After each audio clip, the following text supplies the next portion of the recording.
It's the end of the day with Ray. Hello, my friends. Well, folks, Xerox published their fourth quarter numbers. We got a year's numbers for FY 2024, and I got some concerns when I look at the numbers. You know, Xerox being a publicly traded company going through a major reinvention is a really tough task. There's absolutely no doubt about it. I compliment Xerox, and I've complimented them in the past on the fact that they're willing to admit we got to reinvent ourselves.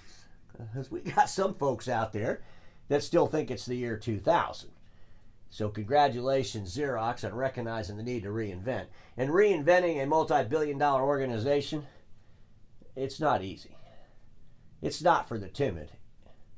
There's going to be so many challenges, so many changes. There'll be concerns. Xerox will make mistakes. Xerox will have to correct those mistakes. Xerox will continue down this path toward reinvention and find themselves walking on the old path to get comfortable. I hope they don't do that too much. But ladies and gentlemen, the industry that we all know, all those friends of mine that sell supply and service print equipment, has to have a major reinvention. Let's look at the numbers and talk through this a little bit. First thing we're going to talk about is the reinvention itself, the journey. You know, and folks, I can't read all of this. The show would be too damn long. But I hope you all go to the major players, the OEMs, and you look at their presentations that they put together. It's all over their website. I know we still got some folks over there at the, I think it's Konica Minolta, the worst performing OEM in the entire industry, that will tell the people that work at Konica Minolta that the guy in the basement makes stuff up. And I want to assure you, I get all the information off Xerox's website. I get all the information off Konica Minolta's website. It's all out there for all of us to read and see. The problem is, the industry, well, they don't want to talk about things they need to talk about. They'd rather throw their executives on stage and talk about how dealers should be profitable. I saw that. I just had to digress there a little bit. But I saw one of the leaders at Konica Minolta, being advertised as giving some kind of presentation on why dealers should be profitable and they're going to help them. I'm thinking to myself, okay, you're the worst performing OEM in the whole damn industry. Maybe you should focus on your own profitability before you start running around the industry. I just thought I'd throw that in there. But folks, reinventions aren't easy. Xerox is on a path. They got to clean up some things. They made some acquisitions. They bought IT Savvy, about $400 million in revenue. They announced a little while ago they're buying Lexmark. Haven't done that yet. That'll happen sometime in FY 2025. I've got big concerns about them buying Lexmark. I shared those in an episode. I don't want to see Xerox become an OEM. I think that's ridiculous. If they bought Lexmark's MIF and that's all they care about, that makes sense to me. We'll see how that pans out. But folks, I got to tell you, reinventing a multi-billion-dollar company is not easy by any stretch of the imagination. So let's look at the revenue. The revenue for FY 2024 was $6.2 billion. They were almost $9 billion in 2023. They've had a decline in revenue. And folks, no one wants to decline in revenue, I assure you, especially nearly 10%. That's a big decline. And at the end of the day, that's spelling out why they need to reinvent themselves. Because we all know the majority of their business is from print equipment and the pages that are printed on that equipment, i.e. the supplies. The operating margin, 4.9% for 2024. It was 5.6% in 2023. So we had a little bit of dip in operating margin. They're still way above the line if you compare them to some other folks in the industry. But let's look at their sales in the categories that they share with us. They talk about equipment, post-sales, and total revenue. I don't like the way they break out their sales. They don't break them out with near enough detail. I've been beating them up about that for a long time. I'm hoping that'll change in the real near future. If you look at equipment, from FY 23 to FY 2024, they're down $277 million in equipment. Post-sales are down $388 million from 24 to 23, for a total of $665 million down in total revenue in 24 over 2023. We all know that Xerox is basically eliminating XFS, Xerox Financial Services, and some of that revenue loss is because they're getting rid of it. They're selling it off, and they'll eventually, hopefully, get rid of all of that. But folks, we need to know what the specific business segments areas are declining. And I'm going to talk a little bit more about that. We know if you look at their equipment installs, You know, if you look at the high end's down 26%. I don't think that's... Oh, let me turn on my magic board so I can use my pen. But 26% decline in high-end equipment. I think everybody would agree with that. They're getting out of the high-end equipment as far as the manufacturing. They had a lot of... Well, I'm going to say they kind of screwed up on some of the communications around the high-end equipment, I think. And we'll see how all this pans out. But the future of Xerox and the future of everybody in the print industry is not that they're going to run around and sell a whole bunch of high-end production machines and that's going to save our industry. It's not. And there's not enough of that's going to happen. So, ladies and gentlemen, let's look a little bit deeper. I wanted to look quarter by quarter the revenue. And if you look at the total revenue from 2024 quarter by quarter compared to 2023, these are the numbers that they're down per quarter. Quarter one, they were down $213 million. Quarter two, $176 million. Quarter three, $124 million. Quarter four, $152 million, bringing you to the $665 million. Ladies and gentlemen, we're down 12.4% in the first quarter, 10% second quarter, 7.5% third, 8.6% the fourth, for a total of 9.7%. This isn't like a one quarter hiccup. This isn't about losing some big major national account. This is a steady decline. And I just will say this is our industry. It's in decline. And some of the ways that the OEMs promote their numbers, and they throw it in other categories and all this crazy stuff, I think they play around with their numbers big time. And if you looked at just the print business, if you looked at those serial numbers of those printers all across the world, and you said how many pages were printed on that serial number a year ago and how many pages are printed on it this year, it's going to be declined. And we still got lunatics out there that's going to say, print's growing, it's growing, it's growing. I just bought a company. It was $15 million in revenue. My business grew. It's not how it works. Anyway, ladies and gentlemen, the industry's got to make a reinvention as a whole, and Xerox has to make one as a company. But I got to ask them, and I'm going to beat on them through this episode about this. Sooner or later, I'm going to get my wish, I'm sure. But what about the non-print equipment, compute, IT savvy? You know, we're talking about total equipment revenue. And total equipment revenue is that $1,378 million. But what about the compute products? What about products you're selling that have nothing to do with the printer? Got to have that detail. Without that detail, lumping it all together, you're never going to manage it to prosperity. And that's just my opinion, but I don't think I'm the only one that shares that thought process.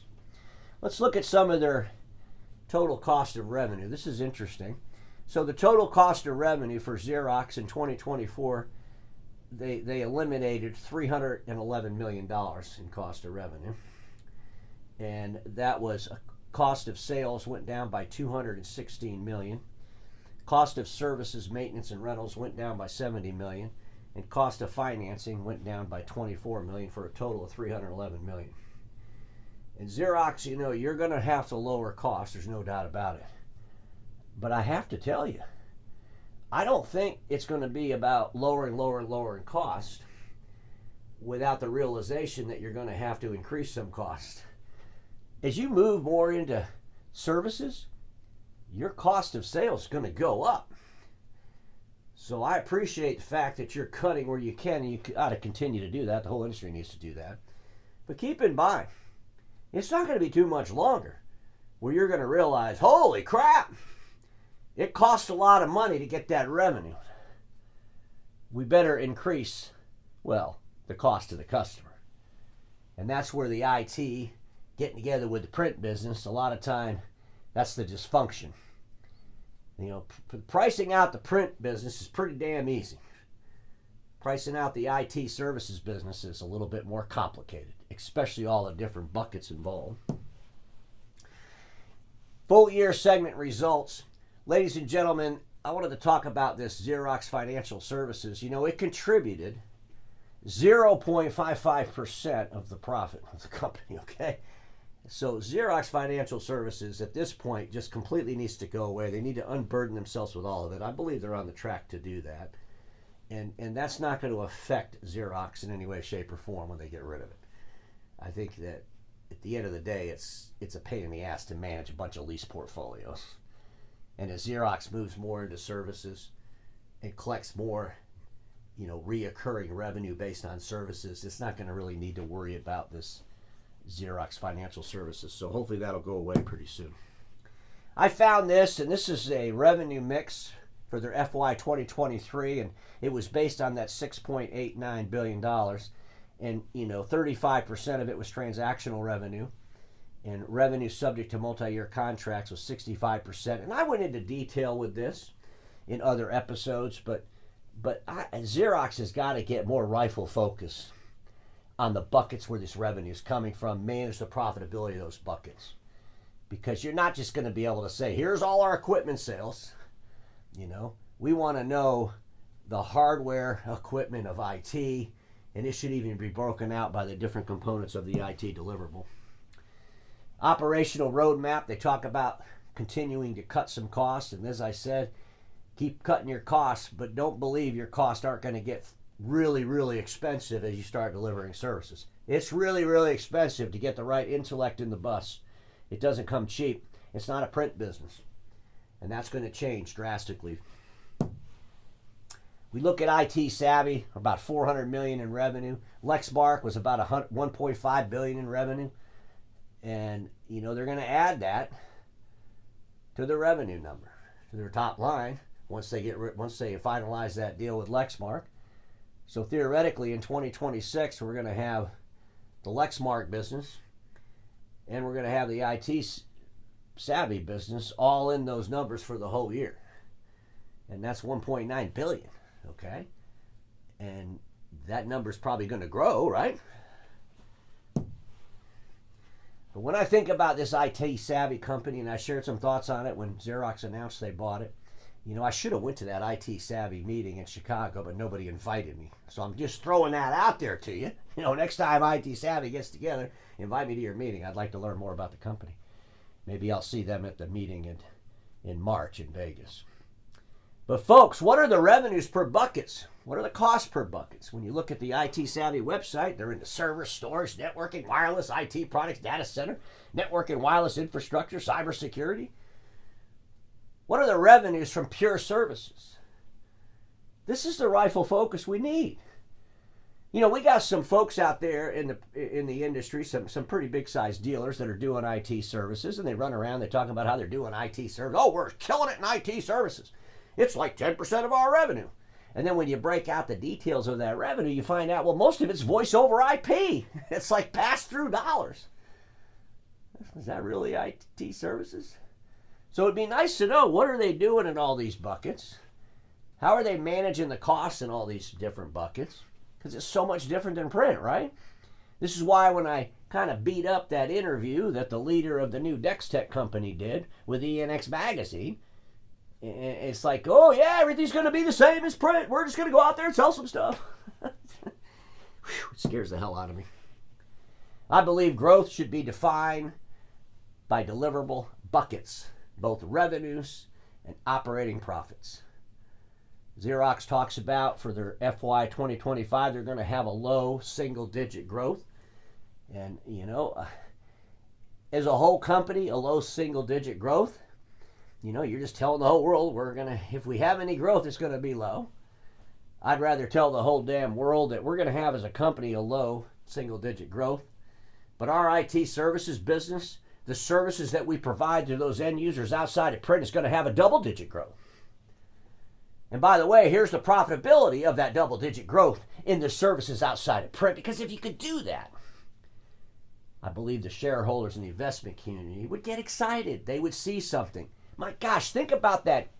I call him the crazy guy at HP, who every time they do the numbers runs around the interview circuit talking about how they're putting AI in PCs. Now he's talking about AI in printers, and the whole stock market goes crazy. Oh my God, it's great. HP's going to have AI in their printers, and they're going to have AI in their computers. What the hell? It didn't even make any sense. They're just permissions to show up. So Xerox, let's share with the community what's really going to happen with this IT services. Let's share with the investment community the real goals around Lexmark. Why did you buy the MIF? What are you going to do with that MIF? I know some of that stuff you're not going to share publicly until it's all done. But I hope Actually, I do more than hope. I mean, I'm hoping like hell that you're not going to become an OEM for printed equipment.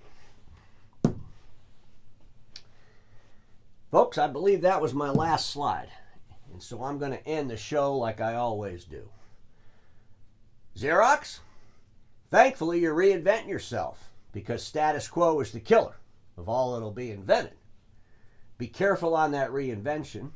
As you travel that new path forward, don't allow the old path to continue getting under your feet. And I'll see all of you tomorrow.